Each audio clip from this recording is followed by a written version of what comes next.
So today I'm going to teach you the essential stage combat kicks. These kicks are the building blocks for all the crazy fancy flippy kicks you see out there and all the action moves you like to see. They all start here. So let's get ready to learn. So a lot of these kicks require a good deal of flexibility. One of the things I like to do to train my flexibility is stretch kicks. These are not combat kicks, and we're not going to use them in stage combat, but what they do is sort of loosen up our legs. So with a straight leg, I'm going to take it, and I'm going to kick it up as high as I can and bring it back down. I'm going to do it with either foot.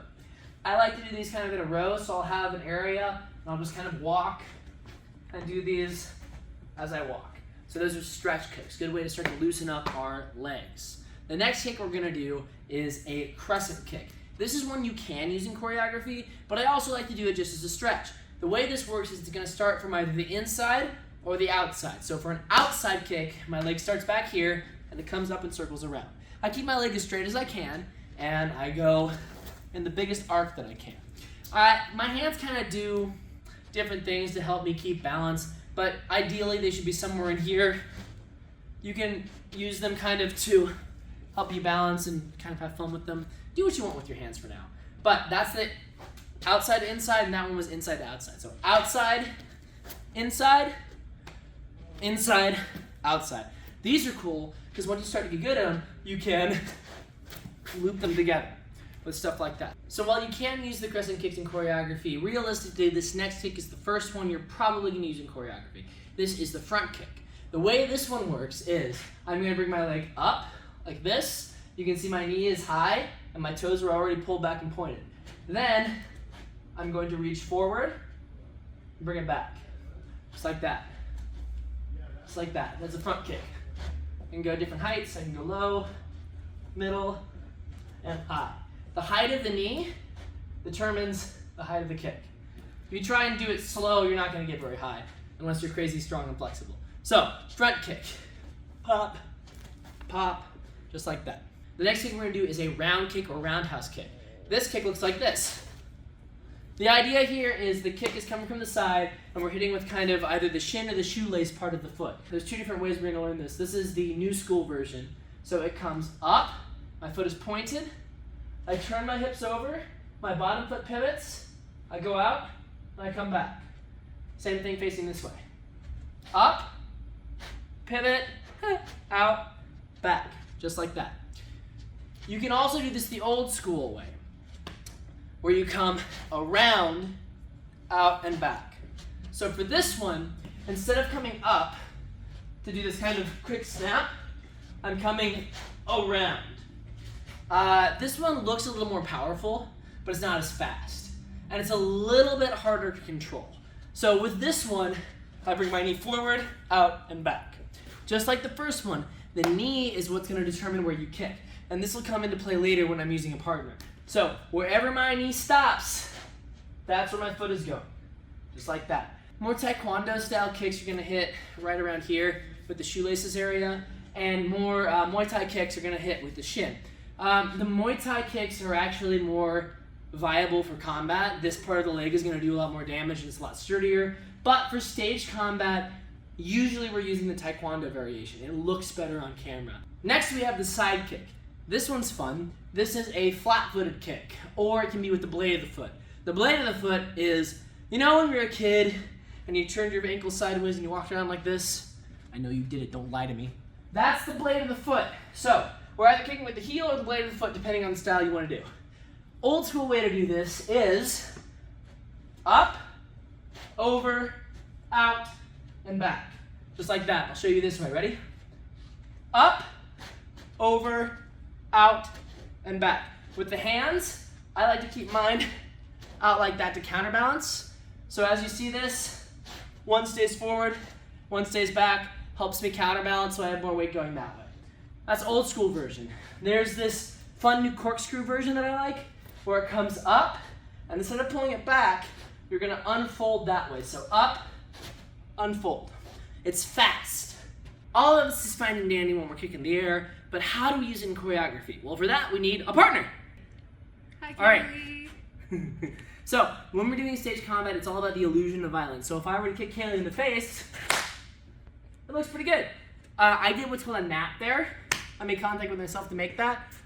So what I actually did was I kicked about that far in front of her head. I lined it up so it looked good for the camera, because I know all about angles from doing this for a while. It's going to be something that you have to practice. And then I did my execution. So with all of these kicks, there's safeties we have in place. With the snap kick, if I'm doing the snap kick, there's a couple ways I can do it. I can do it this way, where I go in front of her face, and I would make it look like I'm making contact about here, and that would look like this. Ready? So that's going to look like I made contact here and pushed her that way. I could also do that as a rising kind of kick. Instead of coming in this way with the toes, it's coming up like that.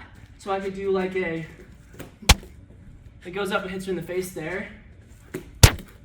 What I'm doing is the safety here is that I'm fairly far in front of her. The camera can't tell the difference. Stage combat is all about the magic of angles. The next thing we can do is this roundhouse kick. So I already showed you what it looks like. I can do it here. I can do it here. I can do it here. I can do it wherever I want to. This is a non-contact kick. Non-contact kick. I'm not actually hitting Kaylee. What I'm doing is I'm kicking fairly far in front of her. The way I gauge this is with that front knee. Like I said before, the knee is where your foot's gonna go. So in this, I aim, I'm gonna use this to balance so I can show you, my knee is here. That means my foot will go there. That's where it stops. If my knee is there, my foot will go there. So when you do this, get really good at aiming with that front knee. I like to imagine there's a rope attached to the end of my knee, and it's pulling me forward instead of going this way. If in your mind you visualize going through a target, you'll end up doing this. See how my knee's pointed that way? Instead, think about going out. My knee's getting drugged that way.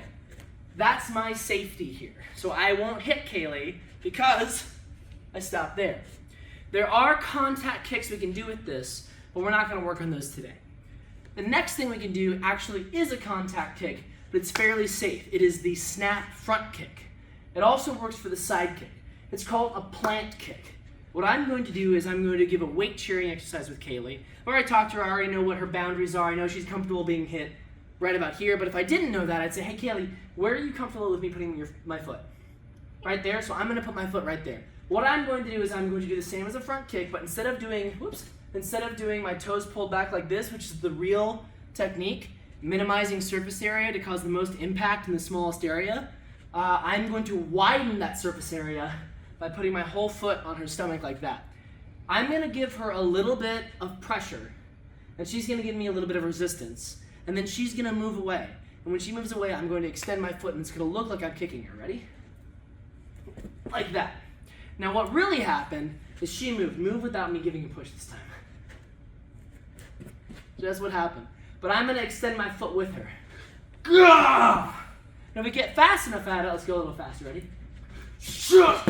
It looks like I gave her some power like that. But really all I'm doing is touching, and then she moves, and I extend. That's a plant kick. I can do the same thing with the side kick. Like that. So, I can go touch, and then she moves. Now, we can get to the point where we're comfortable enough with each other, we've talked for a while, where she's comfortable with me giving her a little bit of energy. Can I give you some energy? Sure. All right, here we go. Ready? Ugh. I planted first and made sure there was no impact. So my foot was firmly set here. And then, once it was set and there was none of that happening, I could push her. Because that's not going to cause a lot of damage. I still didn't push hard, but it was enough for her to act. So that's kind of a shared partner drill where I give her some push and she goes. But we never want to give impact, only push on these techniques. So those are the ways we can use those basic techniques. We can also use things like crescent kicks if we establish she's going to duck under it. Now, I could do this in distance where she has to duck, and if she doesn't duck, I actually hit her. That's a little bit dangerous. So what I'll probably do is move her to here where the camera can't tell that I'm actually at a distance. I'm going to kick and she's going to duck, and it's going to look like she avoided it. Ready? Duck. But realistically, this is what happened. She was never in danger. And we can always err on the side of caution and trick the audience with camera angles. It's never really worth it to put Kaylee in danger. When we're at a higher level of stage combat skill, then we can start doing contact kicks and more, not so much dangerous, but more high technical level stuff that requires that level of sophistication. But for now, we're gonna go ahead and teach you guys these non-contact kicks. And that's it. Those are the basic essential kicks. We have the stretch kick to get stretched. We have the crescent kicks. We have the snap kick. We have the roundhouse kick. And we have the side kick. The essential stage combat kicks. Tune in for more as we keep giving you tutorials on stage combat stuff. Thank you for watching. If you enjoy this or any of our other content, please consider supporting us on Patreon. Your support allows us to keep creating shorts, fencing videos, and our major projects. When you support the team on Patreon, you get access to behind-the-scenes content, discounts on merch, opportunities to game the crew, and so much more.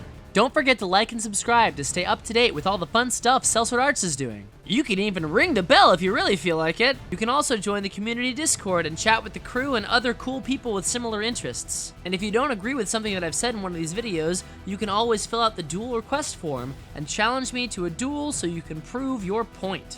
You can find our Patreon and Discord link in the description. Additional links are in our bio. Thanks for watching, guys, and we'll see you on the next video.